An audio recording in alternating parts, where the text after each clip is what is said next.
Greetings and welcome back to room 303 and our conversations now together regarding, as we are outlining, what we call in room 303 our big five. Now we've already given the assumptions here. We've already given a set of introductory comments to this set of lectures, and we've already commented on the first of our big five, epistemology, what you can know, and also in a second lecture, ontology, the second, and that's that pairing, ontology, the study of being and value as it's understood in regards to being. Now we're ready for the second pairing. If the first pairing is epistemology and ontology, our second pairing is psychology, sociology. And they will go together in some important ways. As we've said, we are the stories that we tell. We're also the stories that we retell. We're as well the stories we decide to accept or to reject. And as we look at psychology, sociology as a pairing, we're obviously playing that game as well. Now, we have often pointed out in room 303 that many of the titles that we are studying are texts of the 20th century, and now, of course, the 21st century. And so we often have to ask the question, who laid so much of the groundwork for thinking and critiquing what happened in the 20th century? And we've argued in 303 for a long time that at least three important thinkers for sure have had a tremendous influence on the way we think about the world, especially coming out of the 19th century into the 20th and now the 21st century. The first of those thinkers that we will comment on is Charles Darwin. And you'll remember that Darwin's Origin of Species, 1859 of course, Charles Darwin's Origin of Species argued, hey, all of life is about conflict and struggle. It's constant and it's ongoing. It is a biological necessity. Okay? And out of this, of course, he didn't invent the theory of evolution. Of course not. This idea of natural selection and the theory of evolution will obviously become very popular because of Darwin. But it's going to be our second thinker, Karl Marx, who will be playing around with very similar games right around the same time, about 10 years earlier, in his Communist Manifesto of 1848, where he argues, yeah, it is true that the world is understood through this conflict or this struggle of the physiology, the biology of the world, the natural struggle. But Marx will argue there's another kind of struggle that's equally, maybe even more important, and that's the struggle of class. That's the struggle of those who have versus those who do not have. That's the struggle of the ideas of power as it relates to this notion of class structure. And you have those who will own the factory, what he called the bourgeoisie, and those who work the factory, what he called the proletariat. And there's constant tension between the two, and he argued or forecasted that sooner or later, those who work the factory are going to get really upset that they do not have the same level of power that those who own the factory have. And then he promised this kind of revolution, which of course the 20th century allowed for us to see in real time what that looked like. And of course, as students of history, we look at the horrors of that experience and we go, yeah, that idea, I see the influence of that idea, but I also recognize the tragedies that were perpetrated because of that idea. And of course, there's going to be arguments that there's such a thing as pure Darwinism and pure Marxism versus what actually has been lived out by any number of people or peoples. But I'm going to get us to the third because our third of the big five is psychology, to the great thinker Freud. Now, Freud's interpretation of dreams of 1899, right at the end of the 19th century, the beginning of the 20th century, Freud seems to be arguing, hey, look, Darwin was right. There is a lot of tension biologically. No question there's conflict there. And Marx was also right. No question. There is, of course, conflict that we could qualify as, economic or historic. No question we've got class struggle that goes on. But for Freud, the real struggle is going to be the struggle of the mind. That is to say, there is constant struggle within the psyche. And of course, this is where we get our word psychology from. Now, Freud made the argument that any given individual at any given moment is actually not engaged in mind, but minds. There seems to be, how you guys watched, for example, a show like ESPN's show or something, and down along the bottom there's that ticker tape of stuff running. Freud argued that at any given moment, if we could step inside of your mind and read what in fact you are actually thinking, you wouldn't be just thinking one strand of thought, you'd be thinking multiple strands of thought simultaneously. Now, if you say, oh, I'm not aware of that at all, he would say, well, yeah, that's what I mean when I say unconscious. In other words, all this thinking is constantly going on. And it seems to kind of coalesce around several major ideas for Freud. One of those, of course, is sex. We're constantly thinking about sex. Now, it's not because we want to have a good time. No, in fact, quite the opposite. It is all about the extinction of the species. The potential extermination of the species can only happen if there's copulation and sex. So we're constantly thinking about that. But as well, we've always got this anxiety thing going on, which is why several of you sitting there right now have a pin in your mouth or you're chewing on your nails. There's this anxiety or this worry. Why? What's the source of that? Well, in its simplest understanding, it's Beowulf's dragon. The story of Beowulf. Well, yeah, he fights Grendel and he defeats Grendel. He fights Grendel's mom, the monster, and he defeats her. But when Beowulf comes up against that dragon, whoa, you can't beat that dragon. Well, that dragon is symbolic of what? Well, this is what Freud said we're all kind of concerned about, whether we realize it or not. Our own extinction and then, of course, the species extinction, death. And so we have this thing, anxiety. We're constantly worried about that. But we also have another strand. And that's the strand of rage or anger, right? Just intense rage. We would like to pick up a bat and go around and just start bashing people we don't like.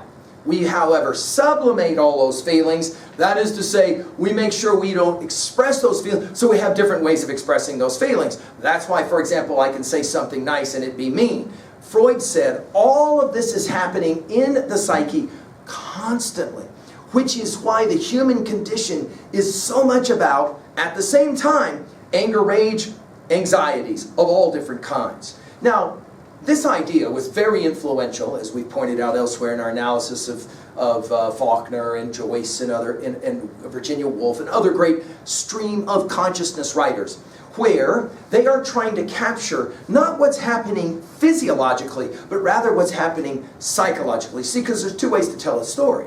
One is to tell the external events of a story. You are standing there the night of prom with your date, getting ready to be called out to walk in front of a whole bunch of people on the gym floor.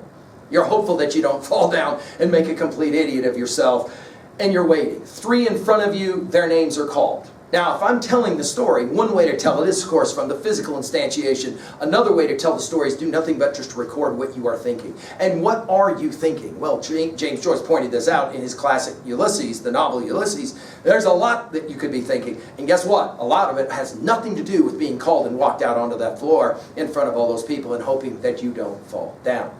So when we look at literary texts, we're always asking, what are the motivations? Because this is foundational to Freud.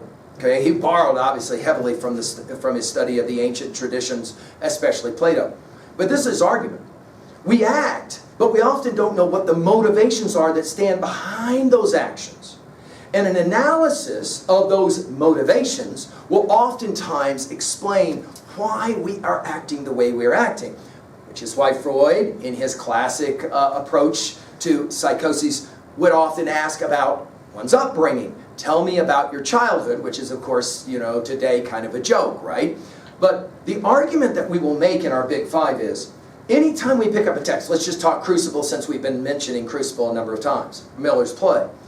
Okay, so we have people behaving in certain ways. Abigail will behave in certain ways. It is true.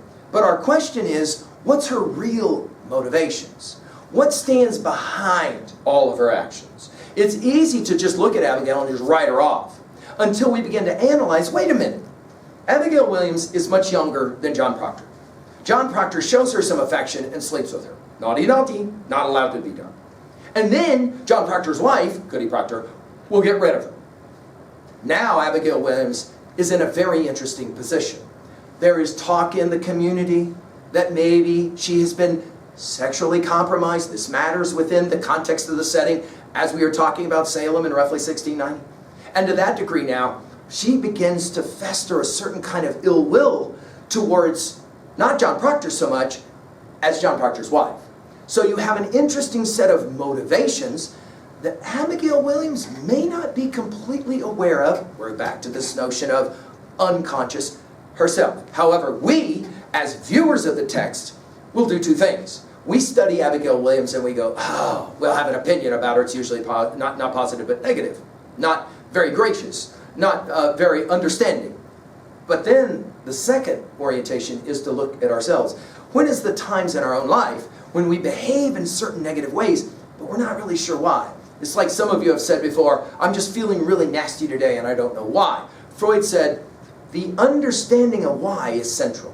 So our study, our analysis is, as we look at titles, when we are looking at the third of our big three here, psychology, is to ask, what are the motivations that lead this character to behave in the way in which one is behaving? Because if one can somehow understand one's fears, then there's less anxiety. We tell, of course, the story of living in a place like India where we burn wood.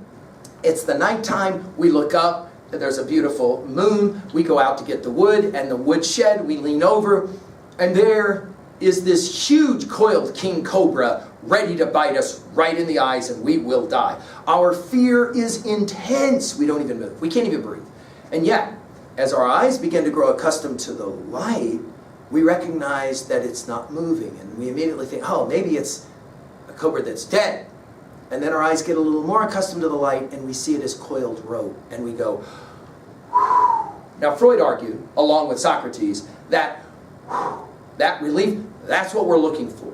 Why? Because in that moment, epistemologically, I'm no longer captured. That is to say, I'm free, at least for a few seconds, and I go like this. What I was afraid of, I don't have to be afraid of anymore. Another word picture is to be in a completely dark room. You don't know what's in there. All of a sudden, the light comes on for only 3 seconds, and it gives you the time to look around the room, and you realize there's nothing in the room that can harm you, but then the lights go off again. Notice the quality of your anxiety, your fear is different. That leads to a potentiality of some happiness, dare we say it, Scooby snacks. And that allows, even though they are an illusion, and that allows for us, at least momentarily, to take a little breath and go, whew, right? Of course, psychologically, our ultimate fear, Freud argued, and we know this from our study of the Scrooge story, Dickens' Christmas Carol, that you'll remember Scrooge is visited, you'll remember, by a trinity of ghosts, yes? Phantoms, apparitions. The first one takes him on a journey to his past, and it just makes him mad. Because he sees the moments when he made dumb decisions, right? Like money mattered for him more than love. The second ghost takes him to the present moment, and he gets to see all the stuff that's going on. And what do you know? On a Christmas Eve, people are having fun while he is not. It's that third ghost who says nothing, dressed all in black, that takes him where? Well, it takes him to a graveyard and shows him what? Well, it shows him his tombstone.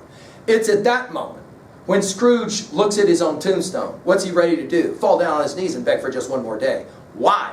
Because even though intellectually he knew that he had to go bye-bye sooner or later, it hadn't actually struck him that it really meant him too. And because that's the case, now he's ready to beg for one more moment. As Socrates points out in the great dialogues of Plato, at the moment of death, every human being says the same words. The words are, oh my God. The only question is the inflection in the voice. For most people, when they meet that moment, they say it like, oh my God, what have I done with my life? If only I could have just one more moment. Give me one more day, just one more day. And that's the Scrooge story, right? But and this is the argument now of our psychological position. There are moments, there are people who come to that moment of their death, when they have to leave the park, they can no longer swing, they got to go to the van. But they're ready to go. They're ready to go. Study, for example, the concluding scene of Miller's Crucible. John Proctor is ready to accept that he will live with the decision. And what does he do? Well, he tears up his signed confession, which is, of course, ludicrous. Why not just go ahead and lie? Who cares? Everybody knows that it isn't true anyway. And I mean, dude, after a few years, everybody's going to forget anyway. Why not just go ahead and do it? And he'll say it, because of my name. It's my reputation. And we'll, of course, look at this and we'll say, it's in that moment that he's made up his mind of what is important to him ontologically, what he knows to be true epistemologically. And, of course, it's in that moment, psychologically, that what is it that his wife says? He has his freedom. He has his happiness. Why would I take that from him? He is no longer feeling guilty at all. Even though, ironically, he is found guilty. There's our irony, right? Of course, if we're talking about an individual psychological department, that's our big five, number 3. Our big five number 4 is to just simply ask, what happens when you put an individual with a few other individuals, and now all of a sudden you've got an interesting thing called a group? That's sociology, and we'll come back to play that game here in a second. Thank you.